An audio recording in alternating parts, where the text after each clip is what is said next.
كل سنة وانتم طيبين. يلا نعمل فول مدمس. معايا هنا نص كيلو من الفول، يكون الفولة الفاتحة عشان يطلع معاكي حلو، وتكون الفولاية صغيرة. هنجيب الدماسة، انا ما بنقعش الفول خالص، انا غسلته على طول وحطيته وحطيت عليه لتر من المية المغلية.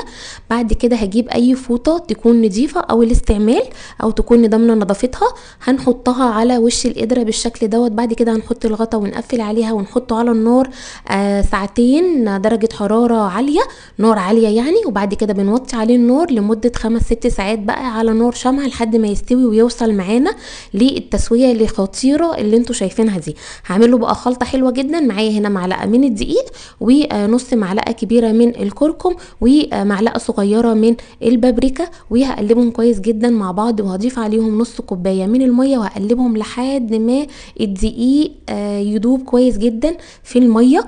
بعد كده هجيب الفول وابتدي ان انا انزل عليه الخليط دوت واقلبه، وهرجع احطه على النار تاني مع التقليب المستمر لحد ما الاقي القوام بتاعه بقى كريمي. يا جماعه بصوا، الميه اللي انتوا شايفينها سايله دي هتتحول معانا وهتبقى كريميه بالظبط زي ما هتشوفوا معايا دلوقتي.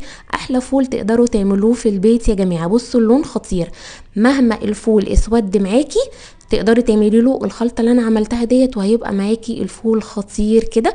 وبألف هنا وشفا لكل اللي هيجرب الوصفه. لو اول مره تشوفوني تابعوني عشان يوصل لكم كل جديد.